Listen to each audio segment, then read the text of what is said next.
अगर आप ऑस्ट्रेलिया में स्टडी करने का सोच रहे हो तो ये वीडियो आप लोग के लिए बहुत ही ज़्यादा इंपॉर्टेंट होने वाली है। सो आज की इस वीडियो में हम लोग बात करेंगे ऑस्ट्रेलिया में कौन सी डॉक्यूमेंट, कौन सी चीज़ें चाहिए जो आपको वीज़ा अप्लाई करने के लिए चाहिए हैं सारी।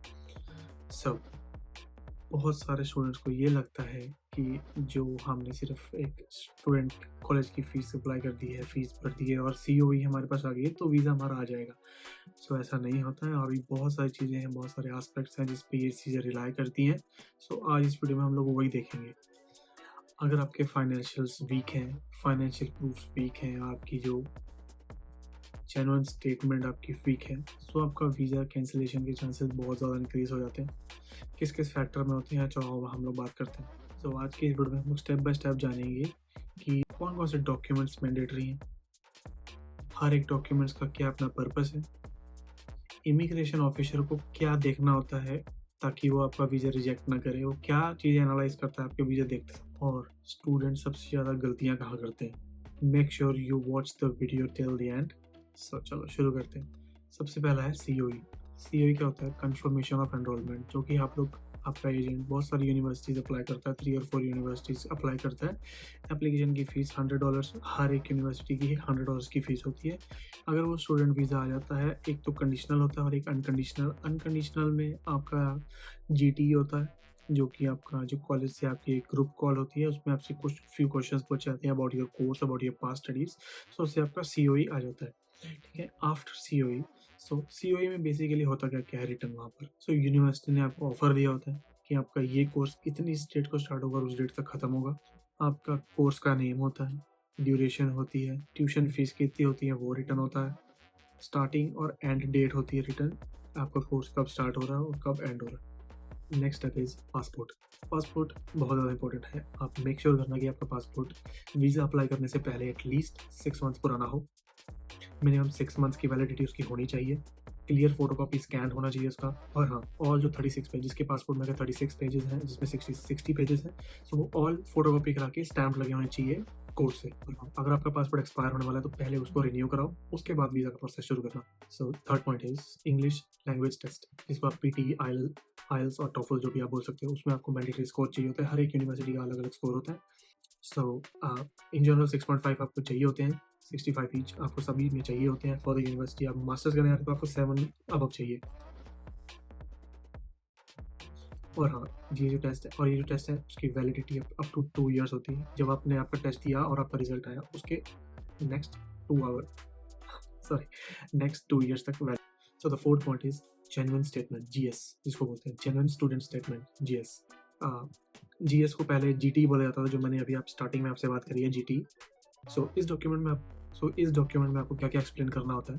फर्स्ट ऑफ ऑल, ये आपने कोर्स क्यों लिया है, इस कोर्स का रेलिवेंस क्या है, आपने ये कोर्स आपको फ्यूचर में आपको क्या बेनिफिट देने वाला है, और ये जो आपका कोर्स है वो आपकी होम कंट्री से कैसे कनेक्टेड है, और आप इन फ्यूचर में क्या करने वाले हो, आपके फ्यूचर गोल्स क्या हैं। तभी मैंने एक वीडियो में बोला था कि आपके फ्यूचर गोल्स बहुत ज़्यादा इंपॉर्टेंट है।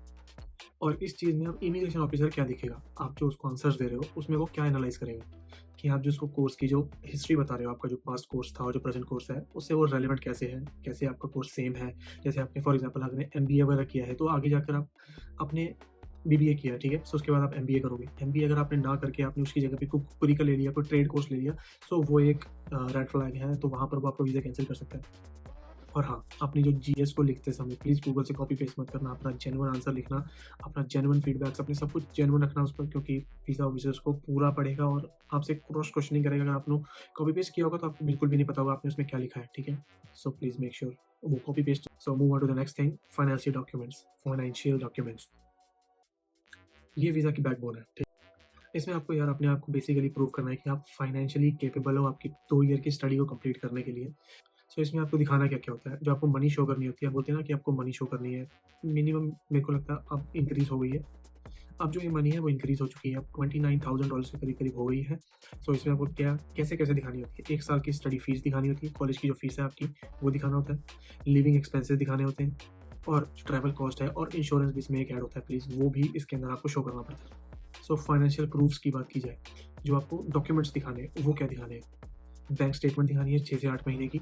एजुकेशन अगर आपका लोन है तो एजुकेशन लोन का सैंक्शन लेटर उनको भेजना है। स्पॉन्सर्स की इनकम प्रूफ, अगर आपके फादर कर रहे हैं तो आपके फादर का ही जाएंगे। अगर कोई और थर्ड पर्सन कर रहा है जैसे आपकी बुआ, मासी, मामा, कोई भी कर रहा है, सो उनके स्पॉन्सर्स जाएँगे, सैलरी स्लिप्स जाएँगी, ITR, most important thing ITR जाएँगी, सभी की। आपके फादर कर रहे हैं, फादर की भी जाएगी, अगर आपके स्पॉन्सर है कोई मामा, चाचा, चाची, कोई भी, उनके स्पॉन्सर्स भी जाएँगे, उनकी आईटीआर्स भी जाएगी और फिक्स्ड डिपॉज़िट भी चल सकता है, so don't worry about it, okay.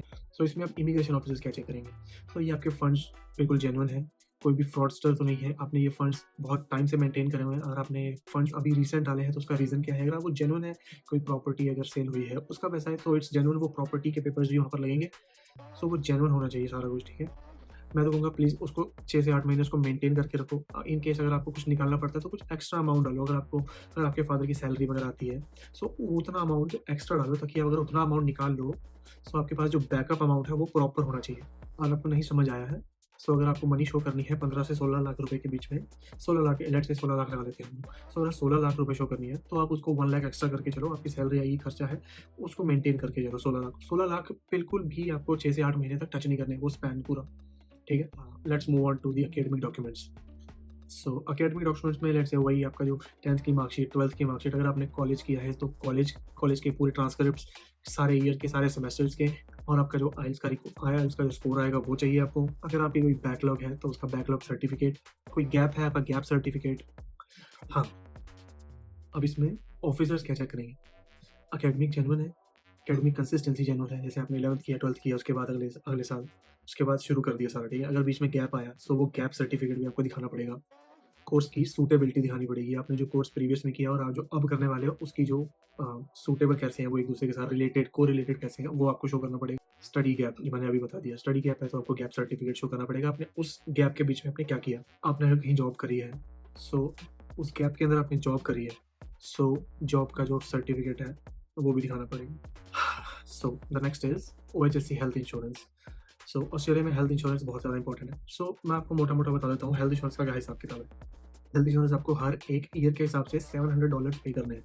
Per year 700, let's say आपका कोर्स अगर 2 साल का है तो 1400 आपका पे होगा, और अगर 3 साल का है तो 2100, तो ऐसा आप बढ़ाते चलो, आपको जितने भी आपका ईयर का है पर ईयर के हिसाब से $700 पर पे करने होते हैं।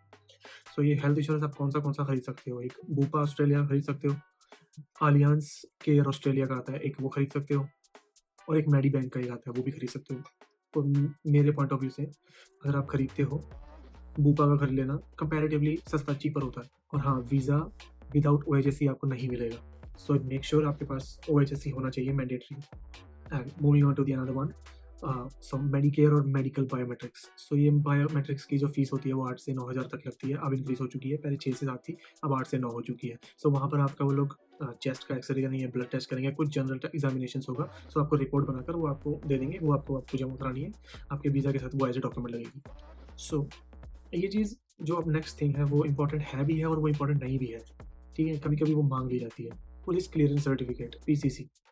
अगर आप किसी भी कंट्री में 12 मंथ से ज़्यादा रहते हो, तो आपको पीसीसी वहाँ पर रिक्वायर्ड होता है। वो आपके सारा क्रिमिनल बैकग्राउंड चेक करते हैं, आपका कोई पास हिस्ट्री तो नहीं है, आपका कोई जेल वगैरह तो नहीं हुई है। सो गाइज़, ये थी कंप्लीट ब्रेकडाउन आपके स्टूडेंट वीज़ा सब क्लास 500 के बारे में। सो अगर आप चाहते हो कि मैं नेक्स्ट वीडियो किसी एक पर्टिकुलर टॉपिक के ऊपर बनाऊँ, तो प्लीज़ कमेंट डाउन बिलो। जो भी आपका डाउट्स है वो भी मुझसे पूछ सकते हो। सो चलो मिलते हैं अगली वीडियो में, तब तक के लिए बाय बाय, लव यू।